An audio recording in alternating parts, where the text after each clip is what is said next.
Hello guys, welcome to the exclusive commerce point. आज की video में हम बात करने वाले फाइनेंशियल मैनेजमेंट के बारे में। फाइनेंशियल मैनेजमेंट मतलब इसके लिए जो कंपनी होती है वो फाइनेंशियल प्रोफेशनल को भी हायर कर लेती है, जो क्या करते हैं कि जो कंपनी के फंड्स होते हैं उनका ऑप्टिमम यूज़ करते हैं। उनको मतलब वेस्ट नहीं होने देते, उनका मतलब अच्छी तरह से बिजनेस के अंदर यूज़ करते हैं। इसका मीनिंग मतलब क्या है? Financial management is all about planning, organizing, directing, and controlling the economic pursuits such as acquisition and utilization of capital of the firm।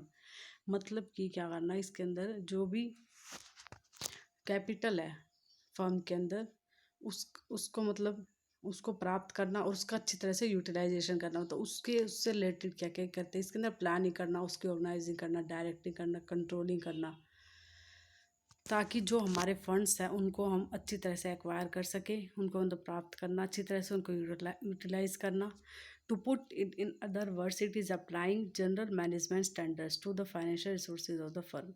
मतलब ये क्या करता है कि जनरल मैनेजमेंट जो स्टैंडर्ड्स होते हैं, प्रबंध से रिलेटेड जो मानक होते हैं, उनको फाइनेंशियल रिसोर्सेज पर लगाते हैं ताकि उनका अच्छी तरह से यूज़ हो सके। सबसे पहले हमें फाइनेंशियल मैनेजमेंट का स्कोप समझने के लिए हमें इसको दो अप्रोचेज में बांटा गया है। सबसे पहले ट्रेडिशनल अप्रोच, उसके बाद है modern approach.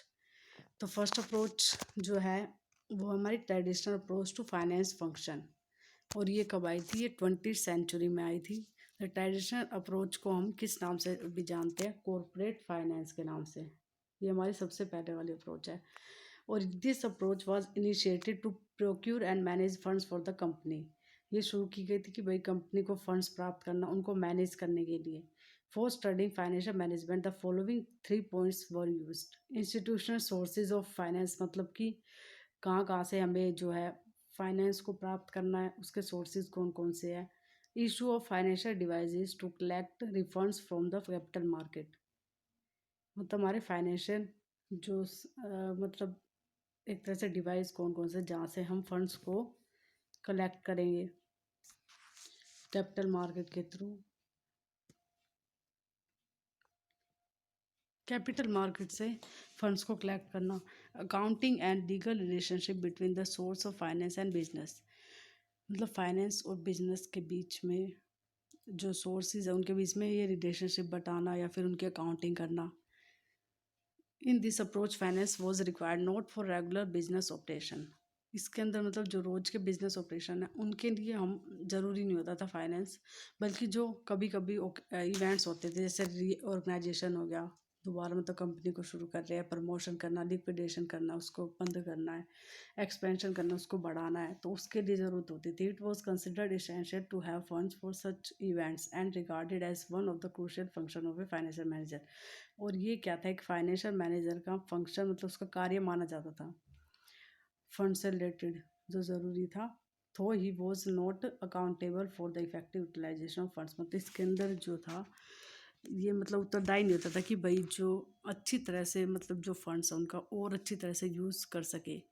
However, his responsibility was to get the required funds from external partners on a fair term। बस वो क्या करता था कि बाहर से फंड्स को मतलब उनको इकट्ठा करता था एक तरह से। मतलब फंड्स प्राप्त करना बाहर के जो भी हमारे मतलब देने वाले हैं, जैसे इन्वेस्टर से एक्सेप्ट करना या जो भी है। The traditional approach of finance management stayed until the 5th decade of the 20th century. 5th decade तक रही थी। और the traditional approach only emphasize on the funds procurement only by corporations. तो कंपनी के लिए सिर्फ ये फंड्स प्राप्त करती थी एक तरह से, उस पर ही ध्यान था इसका। Hence this approach is regarded as narrow and defective. और इस अप्रोच को क्या माना गया?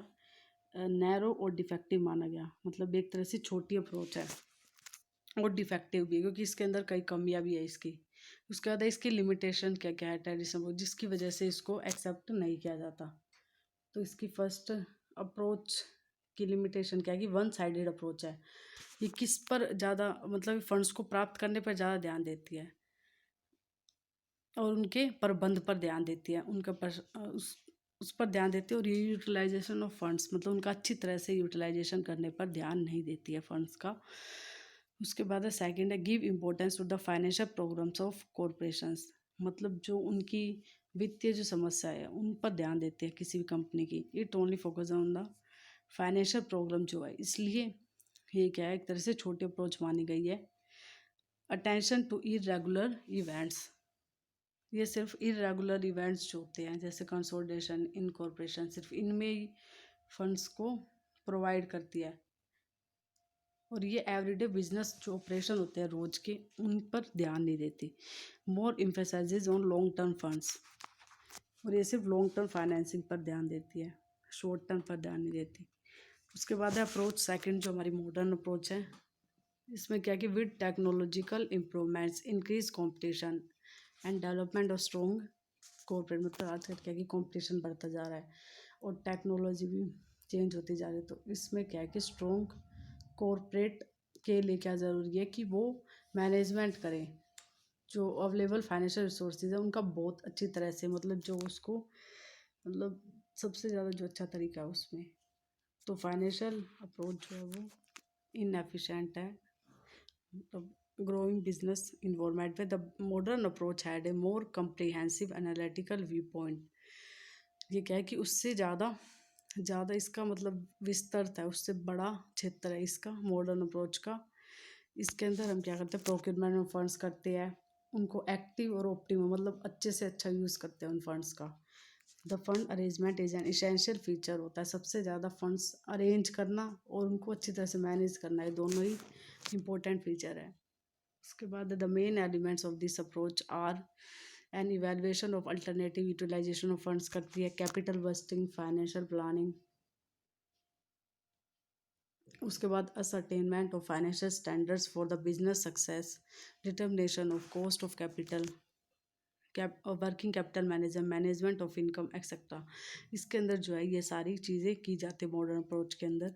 The 3 critical decisions taken under this approach, इसके अंदर जो हमारे 3 इंपॉर्टेंट डिसीजन होते हैं वो भी लिए जाते हैं। फर्स्ट हमारा इन्वेस्टमेंट डिसीजन, फाइनेंसिंग डिसीजन और डिविडेंड डिसीजन। ये तीनों डिसीजन जो है फाइनेंशियल मैनेजमेंट के अंदर हम लेते हैं, जो हमारी मॉडर्न अप्रोच है उसके अंदर इनको इम्पोर्टेंट माना गया है। उसके बाद फीचर्स क्या क्या मॉडर्न अप्रोच के, मोर एम्फेसाइजेज ऑन फाइनेंशियल डिसीजन, और ये अप्रोच जो है मोर एनालिटिक है, मतलब एक तरह से ज़्यादा ही मतलब उसका पूरी तरह विश्लेषण करती है एक तरह से। और ये मतलब जो उसके मतलब पूरी जो विस्तार उस पर इतना ध्यान नहीं देती। और ये क्या करते हैं, राइट डिसीजन लेने में मदद करती है बिजनेस को, जो कि अकाउंटिंग और स्टैटिकल डाटा जो होता है उस पर बेस होती है। कॉन्टीन्यूस फंक्शन है, the modern approach is a constant activity where the financial manager makes different financing decision. इसके अंदर क्या होता है कि कॉन्स्टेंट एक्टिविटी होती है एक तरह से इसके अंदर, और जो फाइनेंशियल मैनेजमेंट है वो डिफरेंट फाइनेंसिंग डिसीजन ले सकता है सपोज। उसके अंदर broader view, it gives importance not only to optimum use of finance also about the funds procurement. ये मतलब सारी चीज़ों पे ध्यान देती है। और ये features rate the cost of capital busting, इन पर भी ध्यान देती है। इनका भी मतलब कॉस्ट ऑफ कैपिटल हो गया, कैपिटल बस्टिंग करने में भी मदद करती है। अगर फंड संग से मैनेज होंगे तो ये भी इनमें भी आसानी हो जाएगी। उसके बाद the measure of performance of A firm is, जो परफॉर्मेंस होती है फर्म की वो भी फाइनेंशियल डिसीजन से ही अफेक्ट होती है, जो कि मैनेजमेंट लेता है फिर फाइनेंशियल मैनेजर लेता है, और जो कि रेवेन्यू को ज़्यादा से ज़्यादा करने के लिए। और मॉडर्न अप्रोच क्या करती है, बैलेंस बना के रखते हैं लिक्विडिटी और प्रॉफिटेबिलिटी के बीच में। उसके बाद है the other scope of financial management also include the acquisition of funds, gathering funds for the company from different sources, assessment and evaluation of financial plan का मतलब मूल्यांकन करना, और उसको अच्छी तरह से मतलब देखना कौन सा वाला ठीक है क्या नहीं है। And policies allocation of funds को अच्छी तरह से बांटना, use of funds to buy fixed and current asset, appropriation of funds, dividing and distribution of profit, and the anticipation of funds along with estimation of financial need of the company। मतलब ये सभी चीज़ों का ध्यान रखती है company की financial related. आज की वीडियो ये हमारी यहीं तक थी। अगली वीडियो में हम फाइनेंशियल मैनेजमेंट के और टॉपिक्स पढ़ेंगे, और इस जो वीडियो की जो पीपीटी है वो उसका लिंक मैं डिस्क्रिप्शन में डाल दूँगी। Thank you.